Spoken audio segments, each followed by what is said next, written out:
Hello, my pastor friends, and welcome back to another episode of the Carffice Podcast, my car office. I'm your host, Greg Gross. Please buckle up and enjoy the ride. Season 2! Well, that's actually 4 fingers if you add them all together. So, Season 2! How you guys doing? Wow, we've had about a month off. I hope you had a chance to catch my Facebook Lives. If you didn't, I mean, that's okay. You can go back and try to dig for them on my Facebook page, Gregory Lee Gross. Or I actually did post them, I believe. I saved the recording and I reposted them on my Instagram, Greg_Gross as well. But hey, I told you I wanted to kind of give you some stuff when I was gone. Well, I wasn't really gone. I just realized after recording 13 episodes in season 1 and really, hitting it hard there at the end, that it was probably a good thing if I took a little hiatus, if you know what I mean. So, but I'm glad to be back.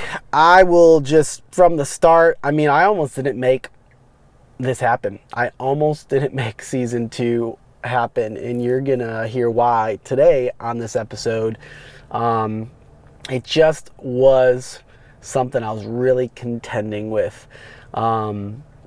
And by the way, I was going to say struggle. I used to use the word struggle, but that's like a negative connotation. So now I use the word contend because it's actually something like you're working for. Struggle kind of just means like you're struggling. I feel like you're going to give up and lose. But when you're contending for something, I just feel like that's a more positive connotation. But that one was for free. So you're welcome for that. But hey, we're in season 2 of the Carffice Podcast. This is episode 1. I have no idea how many episodes are going to be in season 2. And even though I kind of have an idea and direction of where this is going to take us, where the Carffice is going to take us, I just don't know. And you know what? That's okay. Because I'm pretty sure by the time this episode is over, you are going to be on the edge of your seats because you're probably going to be surprised at some of the things I'm going to say on this episode. I told you that this was going to be a crazy season. I kind of dropped that last season. Kind of said that in some of my posts and some of my live broadcasts. And so here we are. You made it. Long awaited. I just want to thank everybody really quick for everybody's support coming out of season 1. Some of those things I shared were really tough, were really difficult. And I got more emotional than I thought I would. And just want to thank everyone who has supported, subscribed, liked, commented, shared, texted me, called me, reached out. And again, I couldn't imagine after 13 episodes where this podcast would already be, but it's been great. And I've said this before, it's kind of more for me than for you, my pastor friends. I just want to say that, like, it's been really good to share my birth till now story. But as we jump into season 2, now we're going to move forward. Now, yesterday's gone. Tomorrow's not promised. We're in the present. I believe we build our future more by our present, not our past. And you've already heard everything from my past. So, in some things I've shared about my present. But so now we're here, and this season 2 is going to really be why I don't really know what this whole season is going to entail, because literally I'm writing it right now. I'm just going to be sharing real, raw thoughts, emotions as they come in this season. Some episodes will probably have little to no preparation because I'll just turn on the mic, turn on the camera, and just share with you what is going on. But again, I want to thank everybody for coming along up to this point. Please keep sharing. Please keep subscribing, liking, commenting. Give me your suggestions. I appreciate all of it. As you can see, I'm rocking my wrestling hat today. Anybody else been loving the Olympics? I don't get crazy into all of it, but I do like the wrestling, as most of you would guess. And the wrestling Team USA, women's and men's, are showing up. Just the gold medals, the silver, the bronze. It's been really exciting to see all the talent and excitement behind wrestling this year. And I just wish wrestling got more attention. So that's why I'm giving a shout out right now. Go back and watch some wrestling. I believe they are obviously all the Olympic athletes are need to be recognized, but there's something about wrestling. I think it's so, I just, I just think it's underrated in how tough wrestlers are and how hard that sport is compared to maybe some others. So I'm not saying all sports are hard, but obviously let's be honest, some are going to be harder than others. So there's my little plug for Olympic wrestling or wrestling in general. Also, man, I feel like I'm still recovering a little bit, but I just got back from Atlanta, Georgia this past week, and I was at a coaching conference with 13,000 other health coaches. It was super impactful, super encouraging, super exhausting, but good exhausting. That was a weekend to remember. Was gone last Wednesday through this past Sunday, and man, I just to learn that, you know, the company I'm a part of has already reached 2 million people. 2 million people in this world, because we're not just in America, but we're in Hong Kong and Singapore as well. And to be the second fastest growing Fortune 500 company in the world, above Netflix and Amazon and companies like that, Tesla. It's really exciting. It's really exciting to impact people, help people to reach their health goals and just become a better version of themselves, their mind, body, heart, and many that changes their spirit as well. And so that's where I was this past weekend. And since I've gotten back, it's been go, go, go. I've been helping. I just brought on a client that represented them up to 23 different states, almost 400 people impacted in over 3 years in 23 different states. So I'm almost at that 25 mark, half the nation. So that's pretty cool. I don't know why I keep track of that statistic, but it's an exciting statistic for sure. So that's kind of where I was, what was going on these past few weeks. Spent some more time with family, trying to figure out some things in my life, people. You're about to hear that here in a second. But trying is you'll hear it in a second here. But also, you notice I am like, well, if you're watching this video, if you're just listening to it, that's okay. But if you're curious, you can go watch the video after I say this. I am scruffy as all get out. I have not shaved in quite some time. Some of you are more scruffy than this, but this is like kind of like the nasty type of scrubby and scruffy. And I was gonna be like, you know what, I need a shave before I do this episode. And then I'm like, no, I don't, because I don't really care. I just don't care how presentable I am right now on screen. I used to care about that kind of stuff a lot. I don't care to be polished with my appearance.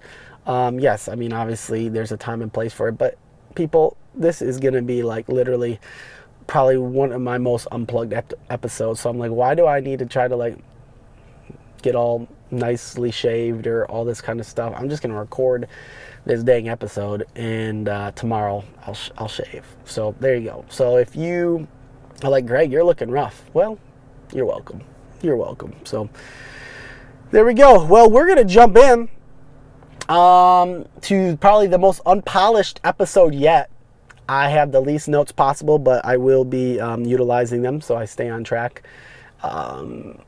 But this is going to be pretty unpolished. I literally just put this together right before I jumped on here because, like I already told you, I almost didn't do this episode. I almost didn't start season 2, My Passenger Friends, because you know what? I'll just start off by saying life is just pretty stinking difficult right now. I'm in probably one of my most difficult seasons of life.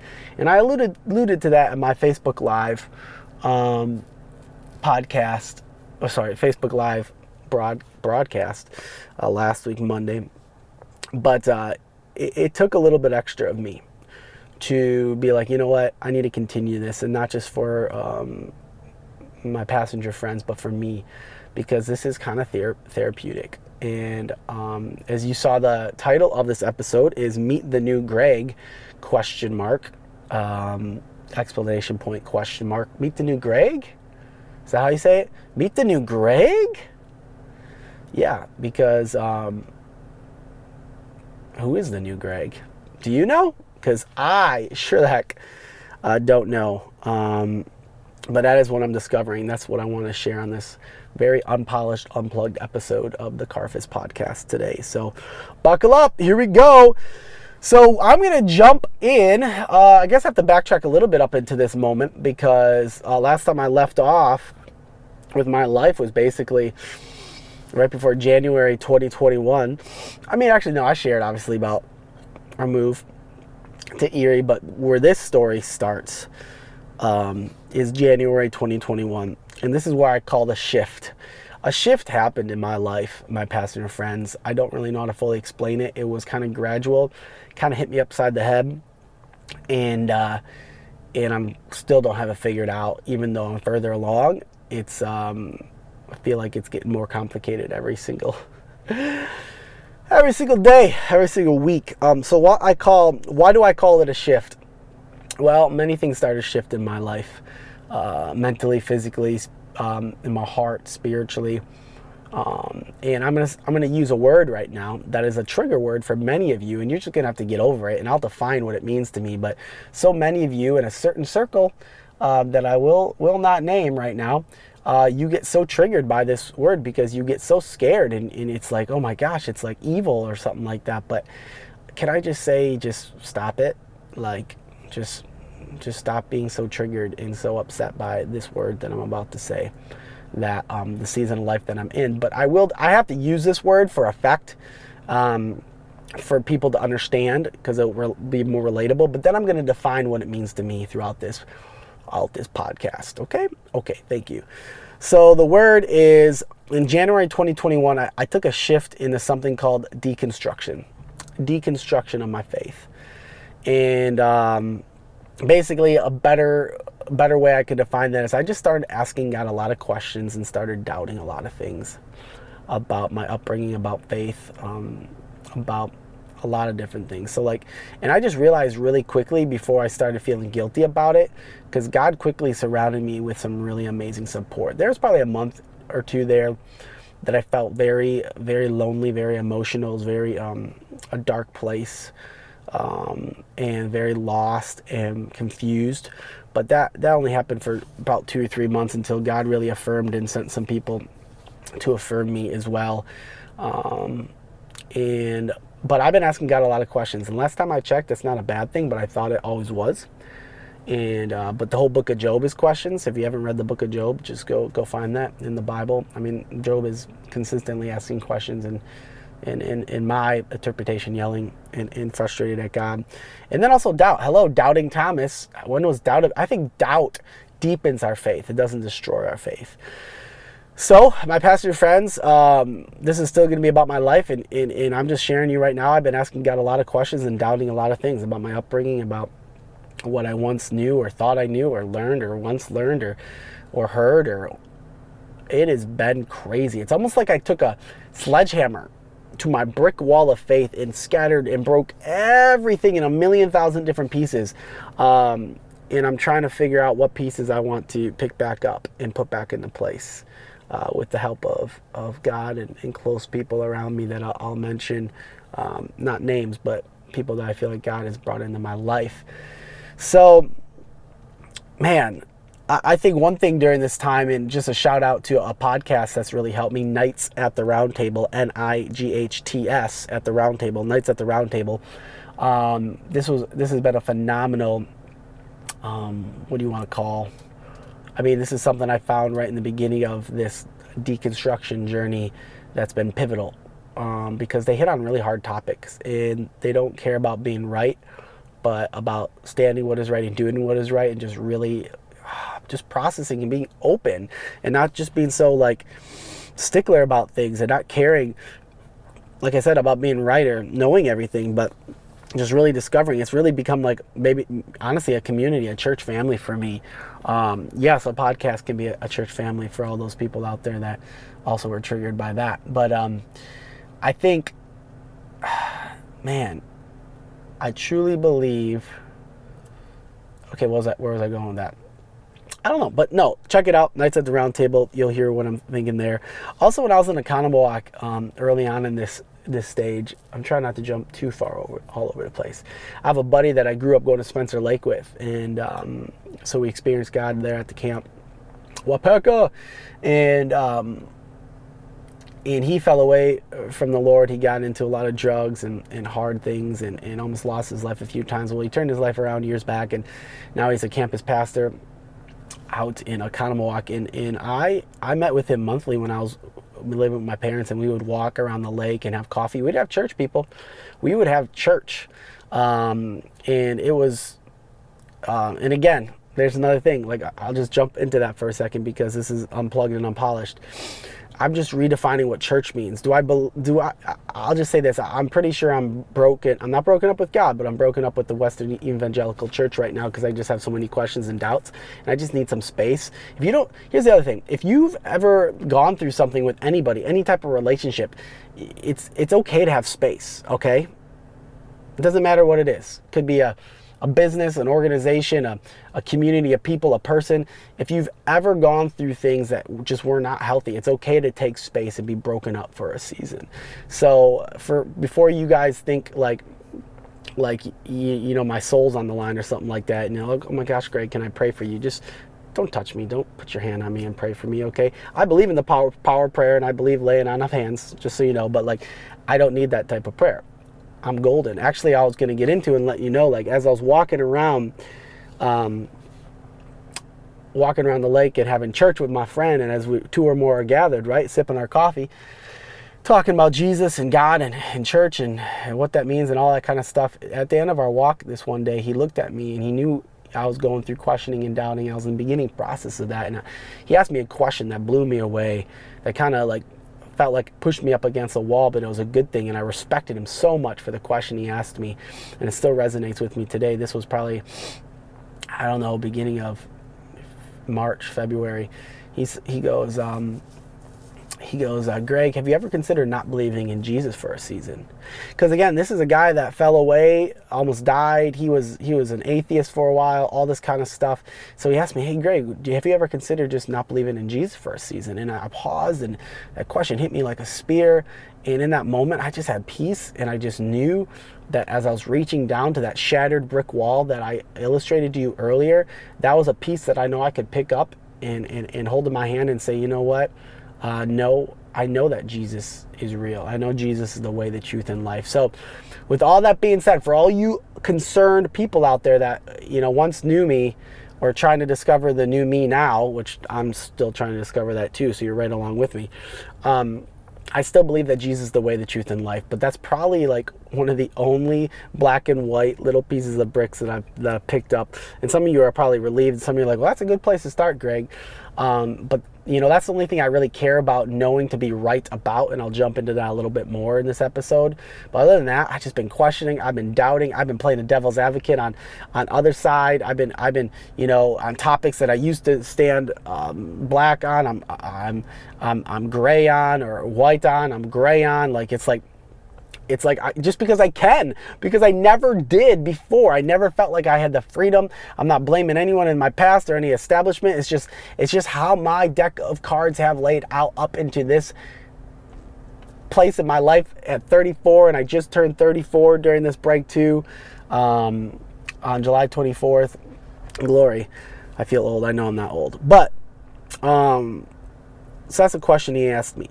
And so that's kind of where I'm at, my pastor friends. I mean, here's a little bit more background, as if you haven't listened to my season 1 and kind of like my upbringing, you need to go back and listen, but I'll just give you a snippet. I grew up in the church. I gave my life to Jesus in elementary school. I went to church camps. I went off to a Christian college. I was in vocational ministry for 12 years. I was always more or less told what to think than how to think. Hear that for a second.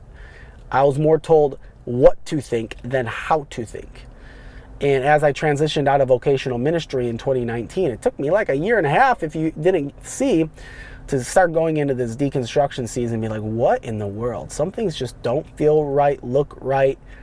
And I need to start digging. I need to start learning how to think, not just hold on to everything that was taught to me and told, and everything that I learned, you know, what to think, and now I want to learn how to think. And so, man, but as I've jumped into this, in which, by the way, I have not stepped into four walls of a church for almost a year and a half, probably. Just thought I'd put that out there because this is unpolished and unplugged, and I just want everybody mouth to drop, and also, all those people out there that think I'm a heathen now. Again, you have a right to your own opinion.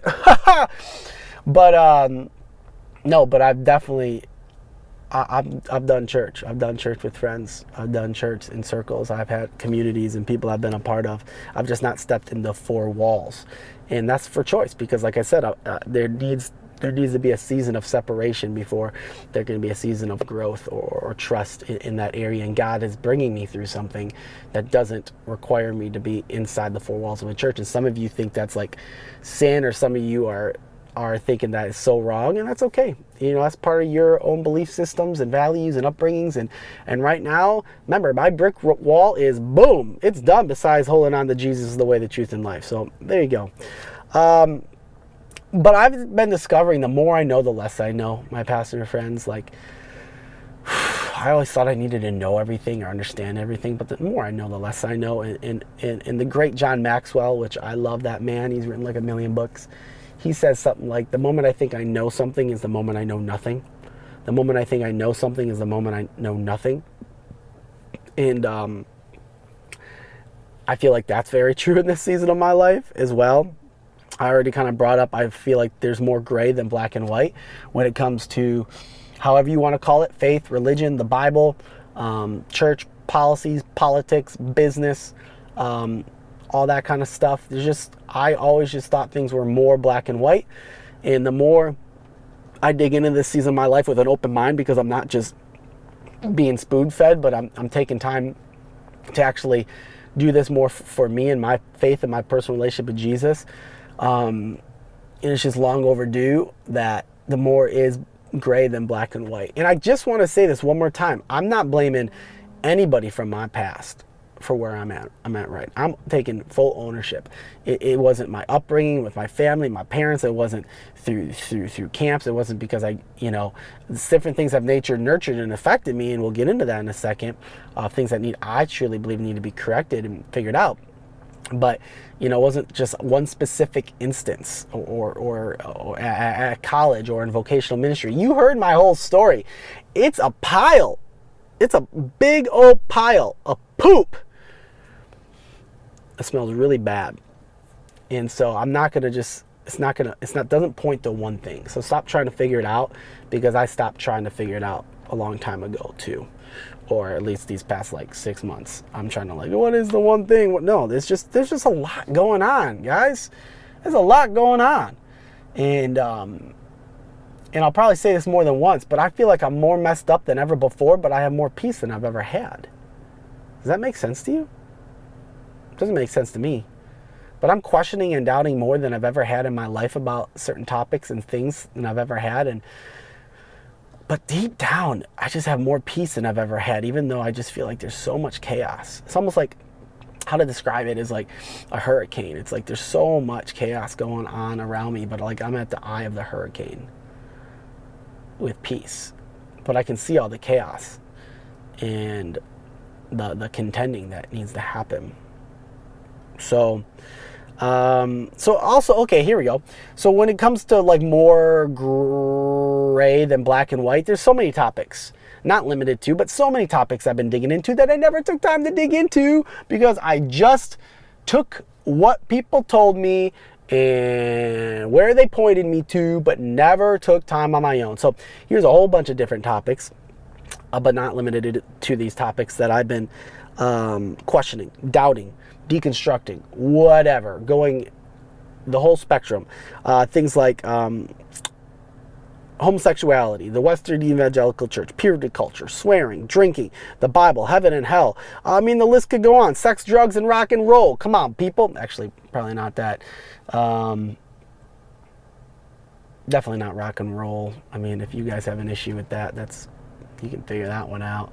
Drugs, I haven't really started thinking about that one either.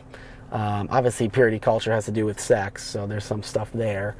But again, I'm not going to hit on any one of these specific topics today, so just wanted to put that out there. But who knows? In episodes to come, I might that might be what this season is about, digging into different controversial topics that everyone gets so bent out of shape about. Glory, hallelujah. Which I get it. I once did too, but I just tend not to waste my energy on majoring on the minors and just loving and adding value and standing for what is right and doing what is right in the best way I know how the Spirit leads me. So, and last time I checked, I'm not a biblical or Hebrew scholar. Are you? If you are, give me a call. Let me know. God's been putting some of them people in my life, and it's just been awesome. But I sure did preach like a biblical Greek Hebrew scholar at one point in my life, and shame on me, or shame on you if you still do. And what I mean by that, hey, I'm not trying to step on or punch anybody, but here's the deal. Like, I don't know if this is you, but I used to try to preach like I am, this is everything I'm preaching is right. And I used to preach to people what to think, and not preach in a way to help people how to think. Okay, like I feel like there's not a lot of pastors out there today. And if you're a pastor, again, I have so many pastoral friends, and you know who you are, and I love you so much. But there's too many pastoral friends out there still today. And if this is you, I mean, you can take this up with yourself or the Lord or whatever. But I think there needs to be a shift that needs to happen. And we stop telling people what to think more than and share with them how to think. For example, like if we're preaching a message and we're digging into scripture, and it's fine if we're like, hey man, this is what I experienced the other day, this is what I felt like God spoke to me, this is what the Word of God says, this is how I interpret it. This is someone, if you're not a biblical Hebrew scholar, by the way, but I encourage you to go home tonight, later this week, and you dig into this passage and see how God is going to speak to you, and how he wants you to implement this into your life, and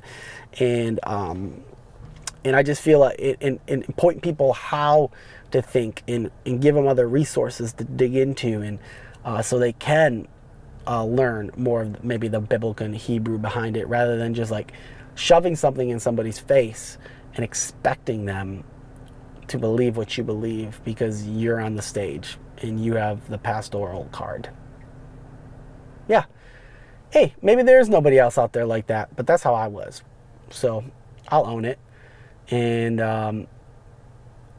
again, I have had a lot of talks with God since then and asked for forgiveness, because man, I know he can take anything I've said and hopefully let it not return void and go into the ears and be translated differently than what I intended it for, because that's how big I believe our God is. But again, maybe I'm just talking about myself, so I'll move on. It also goes back to, like I said, I care less of being right, but more about standing for what is right and doing what is right. I already shared with you, I feel more messed up than ever before. Which kind of leads me to a transitional spot in this podcast, and I know this because I just looked at my notes. I kind of would like, with everything I just said today, your mind is probably racing just as much as mine, because again, this is so unpolished and unplugged, and now you know why it took me a lot to even record this episode. And you know what, I haven't even, as I'm speaking this episode, I haven't posted it yet, but I guarantee it's going to be hard for me to post too. But I have to remember, this is not about me. There's people out there that need to hear this. People out there that, need to be woken up a little bit, just like I'm being woken up. Get woke, right? So, as I already said, I feel like I'm more messed up than ever before. I'm walking through a season where, man, I'm questioning and, even processing and taking certain actions and doing certain things and discovering different things that I've never discovered in my whole life in this season of my life. And so it's been nuts. It's been messing with me a lot. And I don't know how it's going to end up. I don't know what other, if I even want to call them mistakes, are going to happen, or all that kind of stuff. But I know I've messed up. I mean, past, present, yesterday, last week, last month. Tomorrow I will again. But I accept that and I own that. I realize I'm more in need of Jesus. Jesus' love, grace, and forgiveness than ever before. But my question for you is, do you know and accept how messed up you are? Because I'm at a place in my life that I'm accepting it more than ever before. And I think that's what brings me peace like never before. And this is how I can relate it. This is coming alive to me more than ever before. I used to preach stuff like this, but it's way different preaching it than actually letting it sink in and being like, holy cow, I have followed messed up people my whole life. I have preached about messed up people my whole life. I mean, people like Solomon that slept with thousands of women. And hello, do you think that he's in hell right now? I mean, if you believe in heaven and hell, like, no, I don't. And he slept with like thousands of people. These are people who we look up to, we preach about, we admire. And then we're over here all like concerned about all our mishaps and mess ups, and sin is sin, and God looks at all sin the same, but we're freaking out right now, or you're freaking out about me because you're concerned about me. But remember the whole thing, don't look at the speck in my eye when there's a plank in your. Come on now. So, I mean, here's the thing. I know a guy named Jonah who sat in darkness in a big fish, and he still overcame. I know a guy named Moses who murdered, but he still helped move like a nation. I know a guy named Joseph who went from a pit to a palace, and his brothers hated him, and all this junk happened in his life. I know a guy named David who slayed his giants, but then after that he still committed adultery, but God still called him a man after his own heart. Hello? I know a guy named Peter who denied Christ 3 times. Last time I checked, I didn't deny Christ. I've never denied Christ. And I'm not trying to compare myself to Peter, but I'm just saying, I already told you today, I still believe that Jesus is the truth. Yeah, I still believe that. I haven't denied him. And so yeah, I digress there about the Peter. But so going back to Peter, denied Christ 3 times, and Jesus still wanted to build his church on Peter, on him, the rock. Glory. I know a man named Lazarus who died and then was alive. Just leave that right there. I know a man named Gideon who was an unsung hero, the less likely of anybody to ever do anything, the lowest of lows. And I know a man named Jesus who had to face the wilderness for 40 days before he could move out into his ministry, before he was ready, before he ever could take on dying on a cross for our sins, but still came alive, and I still believe is alive today in me. So like, yeah, I'm messed up, but I accept that and I own that. Just like I truly believe all these men, and there were also women in the Bible, and I didn't mean that, not to mention any women, but so many messed up people that we admire, that we preach about, that we talk about, that are in our kids' Bible stories, and all polished, and those are polished, but they're very ugly, gruesome, toxic, horrendous stories. And that's the type of life that I know I'm capable of too, and so are you, and we've all been through a lot of stuff. So yes, my pastor and friends, I believe in darkness, my own demons, sin. What I'm walking through is my own unique story, much like the men I shared above, but my hope is still in Jesus. Even if I have to walk through what I'm walking through for 40 years, I'm holding on to that one little piece of brick wall that I know Jesus is truth, the way, the truth, and life. Holding on to that.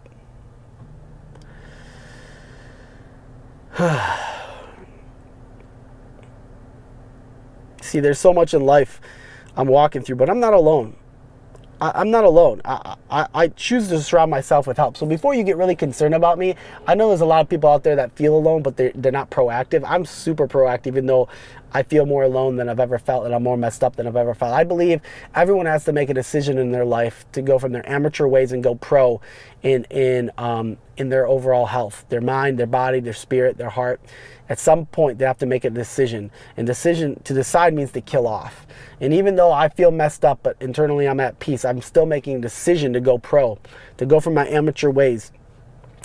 And even though I feel like I'm at a place in my overall health, my mind, my body, my heart, my spirit, that all those might be at my all-time low, to be fully transparent with you, but maybe not all-time low, but if I'm not careful.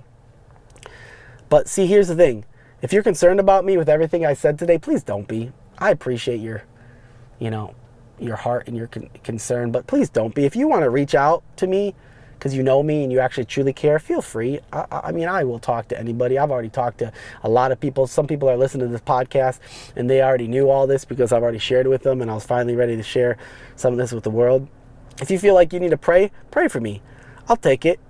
But here's the deal. I currently have a loving and supportive wife, friends that are accepting me for this new Greg that's emerging. I have a life coach that I invest into that pushes and challenges me in my dreams and my goals and help me with my confidence. I have a health coach that holds me capable and about to get my health back in my body back into a place that I've never had it before, and I'm revving that up this week. And I also have a therapist I'm going to start seeing this month that's going to help me process through all these hard questions and all these hard situations and in wildernesses and pits and darknesses and all these things that I'm going through right now, because again, I believe in professionals. I believe in coaches. I believe in therapists. I believe in counselors. I believe in all these things that God has surrounded us in this world, and doctors and whatever it is, because I'm going to invest in anything that's going to make me a better version of myself, because I know if I do that, a better me will better others. So yeah, am I messed up? Absolutely. But a better me is going to better others, and I'm going to be a beautiful mess up. That's what I'm going to be, and I'm going to continue to move forward. And I don't know about you, and it's okay. You have your own story, but if you're messed up in any area of your life, but you're not being proactive, and you're not getting a health coach or a life coach or a therapist, or you don't have supportive friends or this or that, then do that. So stop pointing over here and being concerned about me if you're not accepting your mess, but you're not getting the right people to help you clean it up. I know at least I'm in the right direction, because I know it's not about perfection, but direction. Oh, glory. And I have great friends in my life. I got friends. God has brought different friends who actually are Hebrew and Greek scholars that also help me process through hard questions. And I also have many pastoral friends that I still talk to. You know who you are. Glory, where was I? Who give me the freedom. I have a lot of pastoral friends who are giving me the freedom to sit in my cave, in my pit, in my wilderness, as long as I need, because to rush it could be detrimental than if I just try to figure out, which, by the way, I probably won't ever figure it out, and neither will you. But the reason I'm able to admit it, and some of you can't, is because it would ruin your credibility, your identity, your pride. You don't want to face that, because you could be wrong about something, because it would be an attack on so much you have held on to your whole life, because you've been taught what to think and not how to think.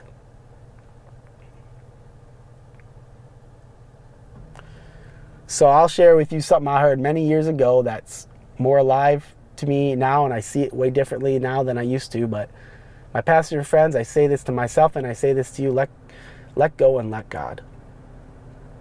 Just let go and let God. Stop trying to be right. Just let go and let God. I want to make one thing clear before I close. I don't ever, for a second, ever want you to think that I'll know all the answers, or even, I don't even know how I'm going to come out of all this. I'm not a biblical or Hebrew scholar, and I will rarely say something, and I don't think I ever cared to want to be, and I will rarely say I know something is for certain anymore, besides Jesus. I've already mentioned that. I don't want to waste my energy or my breath on trying to be right anymore. And here's the kicker: do not follow me in this next season to get answers or more clarity on anything. But if you want to learn, you want to grow, you want to discover, you want to process, you want to ask questions, you want to doubt, you want to overcome some things, then this next season of the Carffice Podcast, season 2, will be for you too. If you want to jump in this mess with me, if you want to discover more about you, if you want to knock down some of your own walls, like I said, if you want to question, doubt, stop trying to be right about everything, if you want to discover new things, and you want to just become a better version of yourself without feeling you have to be certain about every stinking thing in this world, and you want to come along for that type of a bumpy, crazy ride, my pastor friends, then this season 2 will be for you. This season 2 will be for you just as much as it is for me. Yeah. So there we go. Polished and unplugged. Glory, hallelujah. I have no idea what just came out of my mouth. But, you know what? Hope you enjoyed. I mean, come back next week for episode 2 of season 2, if you'd like.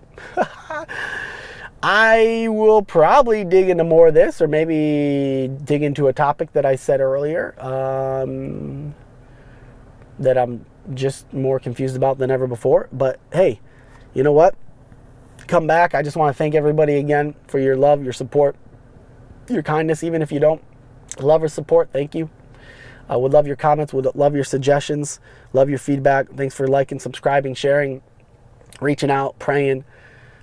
Like I already said, don't be concerned about me though. If you truly are concerned about me, then you'll probably actually reach out and not talk behind my back. I don't even care if you talk behind my back, because you're behind my back for a reason. Oh, wow. I don't even know what to say after that. Love you. But hey, there we go. All right, my pastor friends, I hope you enjoyed your ride today in the Carffice. I hope it helped you in your current location or towards your next destination. Until next time, be well.